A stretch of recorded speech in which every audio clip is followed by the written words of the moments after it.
답은 AI 반도체, 또 최대 2차 전지 비교 분석, 2차 전지와 조선 수익의 길, 점상과 함께하는 특별 강연회.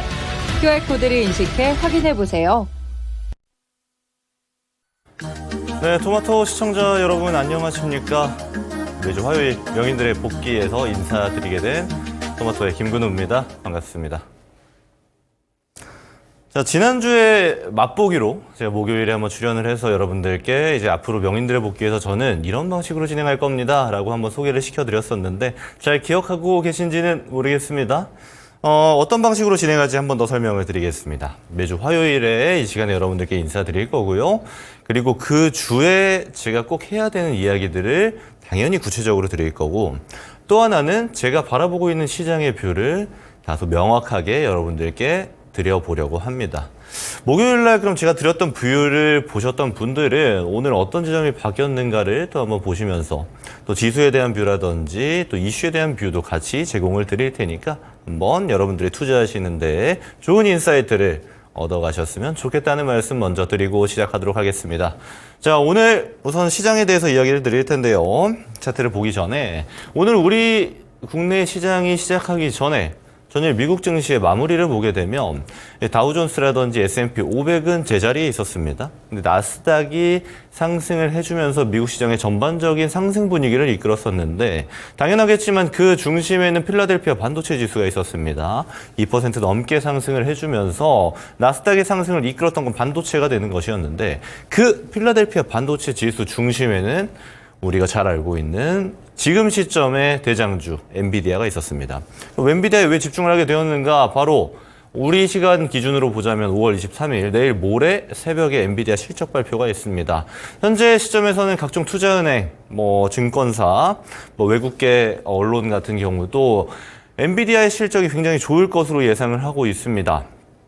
그래서 대체적으로 엔비디아의 좀 목표가를 저평가로 제시했던 언론사들도 증권 관련 언론사들도 굉장히 높게 측정을 변경하기도 했습니다. 예를 들면 1,200달러, 1,100달러대를 유지하는 것처럼요. 그래서 대체적으로 지금 엔비디아의 실적이 우리가 예상한 정도가 나온다라면 지금 주가가 이제 1,000달러 좀 안 되는데 한 1,200달러까지 가지 않을까라고 보는 게 대체적인 의견입니다. 그러면 그런 뷰를 우리가 내일 모레를 앞두고 있는데 굉장히 빅 이벤트가 내일 모레 앞두고 있는데 그 시점에서 우리는 시장을 어떻게 봐야 되는가가 또 중요한 지점이 될 것이고 그 시점에서 오늘 우리 시장은 어떻게 움직였는가가 중요한 지점이 될 겁니다. 먼저 제가 띄워놓은 차트는 코스피 차트입니다. 근데 분 차트로 한번 여러분들과 이야기 나눠보도록 할게요. 자, 30분봉 차트고 오늘 코스피는 이렇게 움직였습니다. 자, 보시게 되면 굉장히 조용하게 움직였죠? 특별한 지점이 많이 없습니다.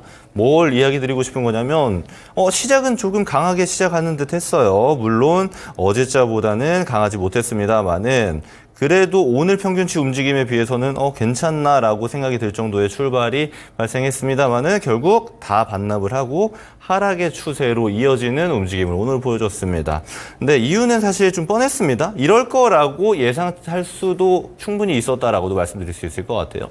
먼저 첫 번째 이유는 지금 시장에서 반도체, 특히 엔비디아의 밸류체인에 얽혀있는 반도체 두들이 강하게 상승을 해줘야지만 주도주로서의 모습을 보여줄 수 있고 그 주도주로서의 모습을 보여줄 수 있는 반도체의 흐름을 따라서 우리 코스피도 움직이기 마련이었습니다. 근데 지금까지 흐름 보면은 다 똑같았어요. SK 하이닉스를 비롯해서 한미반도체. 오늘 특이한 게 이제 이수페타시스였긴 합니다만은 같이 이제 HBM 류로 강했던 이오테크닉스라든지 PSK 홀딩스 같은 종목들이 대체적으로 조금 비실비실거리면서 엔비디아 기대감은 미국 혼자 받고 있나? 라고 생각이 들 정도의 움직임을 보여줬거든요. 근데 오늘도 마찬가지였습니다. 따라서 굉장히 주도적인 흐름이 발생하는 시장이라기보다는 천천히 가고 있다. 그러니까 무언가를 기다리고 있다. 다른 말로 보자라면 변곡점 구간에 있는 것도 오늘 마찬가지다. 그럼 내일은 어떨까요? 내일도 아마 비슷할 겁니다. 내일도 오늘과 같은 흐름이 이어질 가능성이 굉장히 높다라는 겁니다. 엔비디아 기대감을 가지고 있는 지금 시장에서 결국은 우리는 엔비디아 실적 발표 때까지 주도주가 다소 부족한 모습, 그러니까 반도체, 2차 전지, 바이오처럼 큰 섹터 단에 주도주는 부족한 모습이 이어질 가능성이 높다라는 지점을 우리가 체크하고 가야 되는 것인데, 그러면 오늘 시장의 중심에 있던 종목은 무엇이었는가를 또 볼 필요가 있잖아요. 이렇게 비실비실한 시장에서도 결국 가는 종목들은 같기 때문입니다. 그 지점에 대해서 오늘 이야기를 드려보도록 하겠습니다. 지난주랑 뷰가 똑같죠? 먼저 첫 번째 여러분들께 이야기 드릴 거는 화장품입니다. 화장품 종목 차트는 제가 따로 안 보여드릴게요. 다 얘기를 드렸으니까. 대표적으로 아모레퍼시픽이라든지 LG생활건강과 같이 대형 브랜드 단이 주도주로서의 모습을 보여줬고, 화장품 중에서는. 그리고 잘 올라가 줬고요. 그리고 생산을 주도하고 있는 코스맥스라든지 코스메카 코리아, 한국 콜마 같은 기업들도 오늘 잘 상승을 해줬습니다. 그럼 왜 그런가에 대한 뷰를 봤을 때 이 지표를 오늘 제가 소개시켜 드리려고 합니다. 지난주에 제가 말로만 설명을 드렸더니 너무 어려워 하시는 분들이 좀 계시더라고요. 오늘 첫 번째입니다. 2022년과 지금 2023년의 화장품 매출의 기조가 좀 바뀌었다는 지점 볼 필요가 있는데, 먼저 첫 번째, 총 금액이 올라갔죠? 총 금액이 올라갔습니다. 단위가 보게 되면은 이제 $1,000로 기준으로 삼기 때문에 같이 계산하면 됩니다. 총액이 올라갔다. 그러니까 화장품 시장 자체에서 우리가 침투하고 있는 바가 더 많이 커졌다라는 것이고, 또 하나 가장 중요한 지점은 결국 중국 의존도가 떨어지고 있다라는 겁니다. 45%를 기록했던 22년도와 다르게 23년도는 32%로 중국 의존도가 줄어들게 됩니다. 32.8%죠. 그러면 이게 왜 중요한 지점인가 볼 필요가 있는데, 결국에는 우리가 중국과의 외교 관계에서의 어떤 모멘텀의 변화에 따라서 화장품주들이 하락할 때는, 외교 관계가 안 좋을 때는 쭉 다 같이 하락하는 모습을 보여준다라든지, 예를 들어서 관계가 좀 좋아진다라면 중국 의존도가 높았을 때는 더 많이 팔게 되는 이런 시장이 지금까지였거든요. 앞으로는 어떻다? 결국 중국에 대한 의존도가 많이 줄었다라는 겁니다. 그 자리를 메꾼 건 대표적인 게 미국입니다. 미국이 10%대에서 14%대로 점유가 올라가게 되었고, 그러면 그 밑에 단 종목들도 점유가 올라갔나요? 아닙니다. 하나의 개별적인 국가로 점유가 올라간 건 미국이고요. 차이점을 보시려면 또 하나 중요한 점이 있는 것이 바로 이겁니다. 상위 20개국의 점유율입니다. 보면 92.9%. 그냥 거의 다죠. 근데 조금씩 줄어들고 있는 게 느껴질 겁니다. 90% 초반으로 줄어들게 됩니다. 그러니까 약 3% 정도 줄어들게 되는 것인데, 무슨 말이냐 하면 이 상위 20% 안에 있는 국가들 있죠? 얘네들이 갖고 있는 비중이 줄어들고 있다는 겁니다. 그러니까 우리 화장품이 전 세계에 골고루 팔리고 있다라는 의미이기도 하다라는 것이죠. 그래서 지금 화장품은 모멘텀 자체가 되게 괜찮습니다. 과거와 다르게 좋은 모멘텀을 띠고 있는데, 좋은 모멘텀이라는 건 실적이 좋은 건 과거도 좋고 지금도 좋습니다만 한 국가에 편향돼 있던 의존도가 굉장히 떨어졌다라는 사실이고, 또 하나는 이제 대형 브랜드 단에서 매출이 집중되는 게 아니고 중소형 화장품주들, 그러니까 저가 화장품 공략에도 굉장히 크게 성공을 하고 있습니다. 그렇다 보니까 물론 제가 선호하는 거는 대형주 단이긴 합니다만은 작은 종목들이 같이 올라오는 걸 우리가 살펴볼 수 있었습니다. 종목 간단하게만 제가 한번 말씀드려 볼게요. 자, 먼저 대표적으로 볼 수 있는 아모레 퍼시픽이 있었고요. 자, 일봉으로 같이 보겠습니다. 자, 그리고 대장이라고 볼 수 있는 LG생활건강.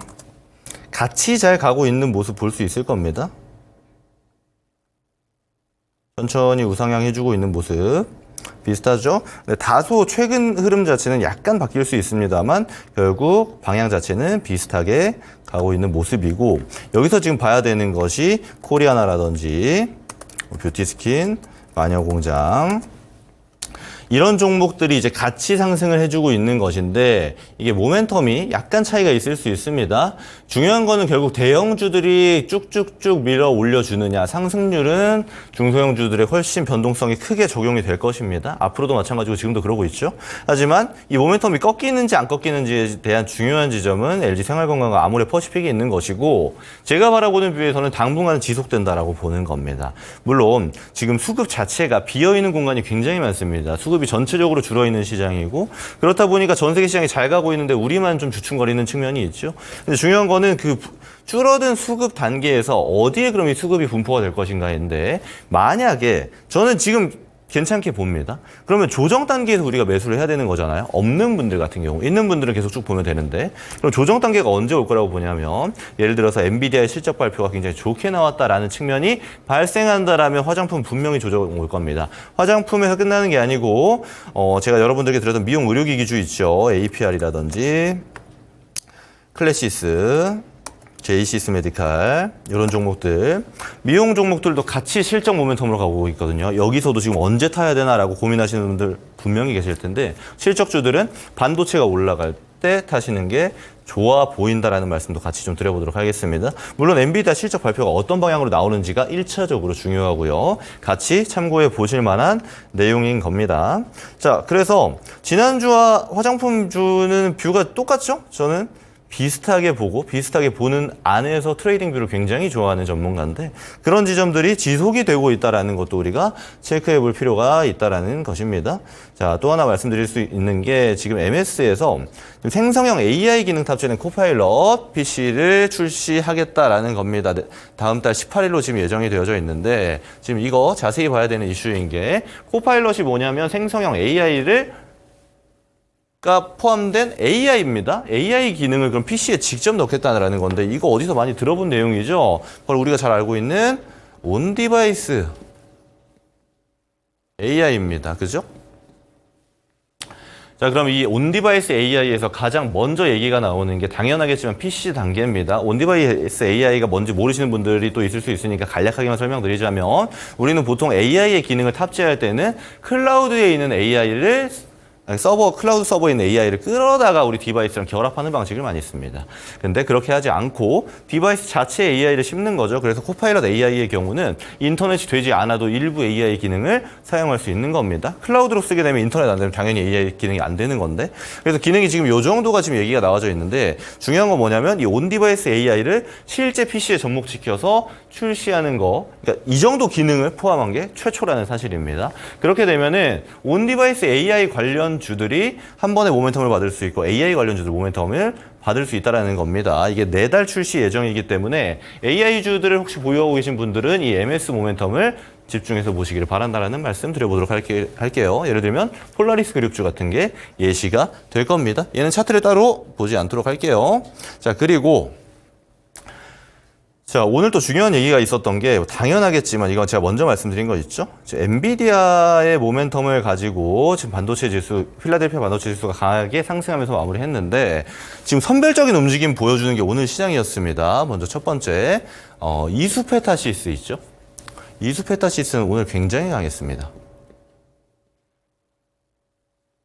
이수페타시스는 굉장히 강하게 움직였는데, 예를 들어서 HBM, 엔비디아의 모멘텀을 같이 타고 있는 게 SK 하이닉스잖아요. 근데 SK 하이닉스랑 같이 지금 밸류체인에 묶여서 이야기가 제일 많이 나오고 있던 애들은 어떻게 가는지 보면요. 예를 들면 리노공업, 테스트 소켓 대장이죠. 자, 그리고 세 번째 한미반도체. 대표적으로 이렇게 이야기할 수 있을 겁니다. 한미 반까지만 제가 쓸게요. 근데 이런 애들이 오늘 모멘텀을 선별적으로 갔다라는 게 오늘은 중요한 지점이 될 겁니다. 왜냐하면 제가 오늘 내일 변곡점이 될 거라고 이야기를 드렸습니다. 근데 이 변곡점 구간에서 같은 테마, 그러니까 같은 모멘텀을 봤던 애들이 다른 움직임을 보여줬다라는 건 내일장에서도 별개로 움직일 수 있습니다. 이 세 개 종목들이 아무래도 이 HBM류, SK 하이닉스가 대장으로 있고 그 밑에서 같이 움직이는 애들이었기 때문에 이 모멘텀이 지속되는지도 봐야 되는 지점이고, 만약에 내일까지 선별적으로 움직인다면 엔비디아 실적 발표 이후에도 선별적으로 갈 수가 있습니다. 여기 추가한다면 뭐 이오테크닉스라든지 PSK 홀딩스 같은 종목들도 마찬가지입니다. 얘네들은 오늘 갭 상승해서 내려갔고 얘는 쭉 올라갔으니까 말이죠. 이런 지점들이 과거와 지금의 모멘텀에 약간의 차이를 발생시켰다라는 것이고, 이 미묘한 작은 차이가 앞으로의 또 다른 모멘텀의 변화를 만들어줄 수 있다는 걸 의미하기도 합니다. 이거는 잘 참고하시기를 바랍니다. 자, 다음. 오늘 사실 굉장히 강하게 올라가는 어떤 섹터라든지 이런 건 없었어요. 말씀드렸던 것처럼 변곡점 구간이기 때문에 막 얘가 이제 독주한다라는 거 없었습니다. 근데 특별한 애가 존재했다라고 말씀드릴 수가 있는데 바로 얘입니다. 이제 송배전 관련, 그리고 전력 관련주들. 얘네들 같은 경우는 이제 오늘 나온 이슈는 아닙니다. 지금 이 얘기들은 오늘 나온 얘기들은 아닌데 가장 중요한 거는 이게 되겠죠. 그럼 송배전이 지금 잘 가고 있는 게 말로만 가는 게 아니고 실제 수주량이 어마어마하다라는 거를 이야기 드릴 수 있는 겁니다. 자, 2022년 보면은 이제 4조 원대 수주 금액을 갖고 있었던 게 LS 그룹입니다. 물론 송배전 관련해서요. 근데 지금 보게 되니까 9조 원 수주가 되는 겁니다. 수주량이 이렇게 돼 있다라는 거는 결국에는 올해 내년까지는 매출이 확보했다라는 게 되는 것이고 지금 모멘텀이 어느 정도 유지될 수 있는 가장 타당한 근거로서 우리가 살펴볼 수 있는 겁니다. 이 얘기는 근데 제가 많이 드렸기 때문에 이슈를 풀어드리려고 한 게 아니고 저는 여러분들이 뷰에 대해서 다시 한번 생각했으면 좋겠다라는 의견입니다. 왜냐하면요. 저는 이 송배전이 사실 작년 출발은 아마 재작년일 겁니다. 22년 말부터 해서 출발해서 작년에도 꾸준히 올라가줬고 올해는 폭발적인 상승을 보여준 종목들이거든요. 근데 얘네들에 대해서 제가 뷰를 설명드릴 때 좋게 봅니다. 근데 여러분들 이거 따라가는 매매로 끌고 가려고 보면 어렵습니다. 라고 항상 말씀을 드렸어요. 대표적인 게 HD 현대일렉트릭이라든지 뭐 효성중공업 같은 종목이 되겠죠. 그거에 대해서 제가 차트를 보면서 좀 설명을 드려보도록 하겠습니다. 자, 우선은 대장단으로 볼 수 있는 효성중공업 그리고 HD 현대일렉. 자, 추가해서 같이 볼게요. 여기서 더 볼 수 있으면 LS 일렉트릭 정도. 자, 이게 얘네들이 이제 송배전에서는 대장들인데 자, 보면요. 모멘텀이 굉장히 강한 거를 계속 유지하고 있습니다.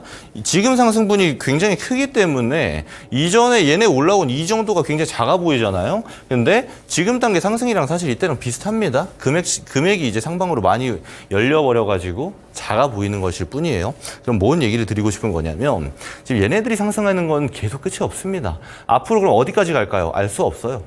그러면 어떻게 보는 게 유리한가?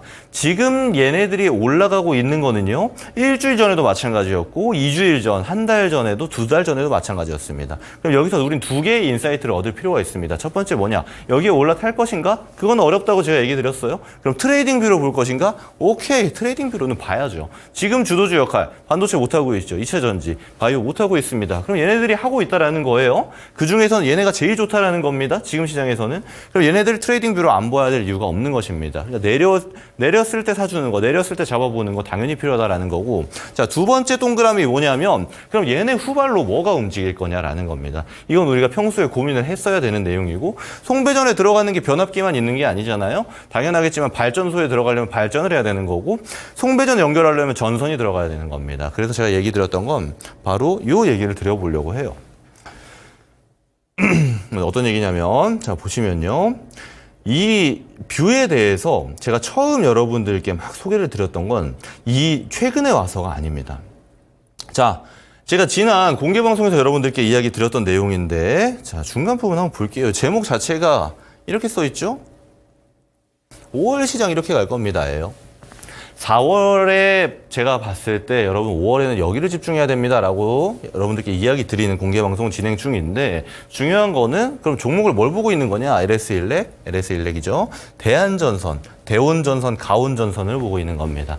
자, 여기서 제가 여러분들께 어떤 뷰를 드리냐면 저는 여러분들이 여기서 놀았으면 좋겠습니다. 5월에.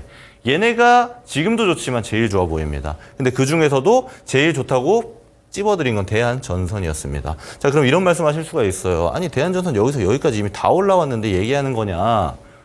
그럼 송배전이랑 다를 게 뭐냐라고 보실 수 있잖아요. 근데 그렇지 않다라는 겁니다. 어떤 지점이냐면 그 한 달 전, 네, 이건 이제 여러분들께 근거로 말씀드렸던 구리 관련 내용이고요. 그 한 달 전을 돌아가 보면요. 자, 4일이라고 써 있는데 이게 4월 4일입니다. 여러분들께 이제 TV 방송에 나와서 직접적으로 탑픽으로 대한전선을 꼽고 여러분들께 얘기를 드리고 있는 장면이에요. 자, 제가 잘났다고 얘기 드리는 게 아닙니다. 어떤 거냐면 사실 대한전선이 올라가는 건 지금 뷰에선 당연한 거였어요. 제가 이전에 사전에 굉장히 많이 설명드렸던 내용 중에 하나가 뭐였냐면 미국에서 노후 인프라에 대한 교체 법안 통과였습니다. 그게 2021년에 통과가 됐고 실제로 시행되는 게 2022년부터 시행이 되는데 그럼 그 예산안은 얼마였으며 거기서 쓰이는 건 어떤 설비가 들어가는가, 송배전에 얼마가 들어가는가, 전선에 얼마가 들어가는가에 대한 내용이었습니다. 이거는 제가 방송에서 여러분들께 설명을 드렸으니까 좀 생략을 드리도록 하고요. 그러면 그런 뷰에서 먼저 출발했던 건 당연하겠지만 가장 큰 파일을 갖고 있던 변압기였습니다. 노후 변압기들을 다 교체하겠다. 근데 그걸 추진할 수 있는 가능성 가장 높은 게 우리나라에 있는 변압기 종목들이었거든요. 그래서 먼저 출발했습니다. 변압기가. 그럼 그 다음 가야 되는 거 당연하게 이제 전선이 나와야 되는 겁니다. 그래서 이때 말씀드릴 때만 해도 어떤 형식의 차트였는지 여러분들께 같이 얘기 드리면서 한번 살펴보도록 하겠습니다. 자, 대한전선입니다. 자, 합쳐져서 나오니까 하나로 볼게요. 자, 그 당시가 어떤 뷰였냐면 4월 초니까 이랬습니다, 여러분. 자, 이렇게 봐야 된다라는 겁니다. 네. 당연하게 가야 되는 애들이 안 가는 단계에서는 우리가 얘네들을 관심 있게 추적해야 된다라는 것이고, 추적하는 동안에 당연히 얘가 갖고 있는 모멘텀이 불러일으키는 소식들이 있으면 더 적극적으로 봐야 되는 거죠. 예를 들면 실제로 매수가 들어간다라든지 비중을 어떻게 들어가야 될지 전략을 짠다든지 하는 내용이 들어가야 되는 겁니다. 그리고 이제 얘가 많이 올라왔습니다. 그럼 지금부터는 어떻게 될까요? 라고 궁금해하시는 분들 굉장히 많을 텐데 저는 아직도 더 봐야 된다라는 주의입니다. 이 전선 관련된 종목들 그리고 전력 인프라 관련주들 물론 앞으로 남은 수주량에 대비해서 선반영된 측면 굉장히 많을 거라고 봅니다. 근데 이 선반영이 중요한 게 아니고 지금 시장에서 그럼 중심이 되는 건 무슨 내용인가를 볼 필요가 있다라는 거예요. 선반영치는 우리가 알 수 없습니다. 하지만 지금 시장은 누가 봐도 전선 그리고 전력 인프라 관련주를 봐야 되는 거예요. 그럼 그중에서 여러분들이 보시기에 가장 뷰가 좋은 건 어떤 것인가? 예를 들면 대한전선 같은 경우 월봉으로 보면요. 저는 아직도 가야 될 자리가 멀었다고 봅니다. 출발단이라고 보는 것이고 실제 LS 일렉트릭과 차이를 보게 되면 자 이것까지 시간이 될 수 있을지 모르겠지만 간략하게 말씀을 드리면 이미 막 신고가를 형성하고 있는 종목과는 다소 리스크가 좀 차이가 있을 수 있다는 것도 포함할 수 있는 겁니다. 얘는 상단에 있는 매물을 삼키면서 올라가는 거니까요. 자, 하여튼 이 디테일한 내용은 제가 또 시간이 되면 공개 방송이나 다른 방송 통해서 여러분들께 이야기 드리는 것으로 하고요. 자, 사실 오늘은 주도하는 종목들이 많이 없었기 때문에 지난주와 뷰가 똑같습니다. 근데 실제로 저는 이렇게 똑같이 보고 똑같이 대응합니다. 그래서 시장이 바뀌는 거 매일매일 다르다 이런 중소형 테마주들 예를 들면 자율주행 관련 종목들이 있잖아요. 모바일 어플라이언스라든지 이런 중소형 단에서 테마가 엄청난 변동성으로 집중돼서 움직이는데 그럼 나는 그런 테마주들을 볼 것인가 또는 실제로 실적이 찍히면서 지금 단에서 시장을 주도하고 있는 시장 중심주를 볼 것인가는 여러분의 선택입니다. 근데 제가 이 시간에서 여러분들께 설명드릴 거는 아마 매주 비교적 비슷한 뷰로 말씀드릴지 모릅니다. 하지만 아마도 여러분들이 안전하게 주식을 보면서 지속적으로 좋은 수익률을 얻는 뷰를 가져가는데 제가 드리는 뷰만큼 좋은 게 없을 거다라는 말씀도 같이 드려보도록 하겠습니다. 자, 매주 화요일 명인들의 복귀에서 시장을 복귀하는 김근우 전문가입니다. 다음 주 화요일에도 여러분들께 인사드려 보도록 하겠습니다. 김근우였습니다.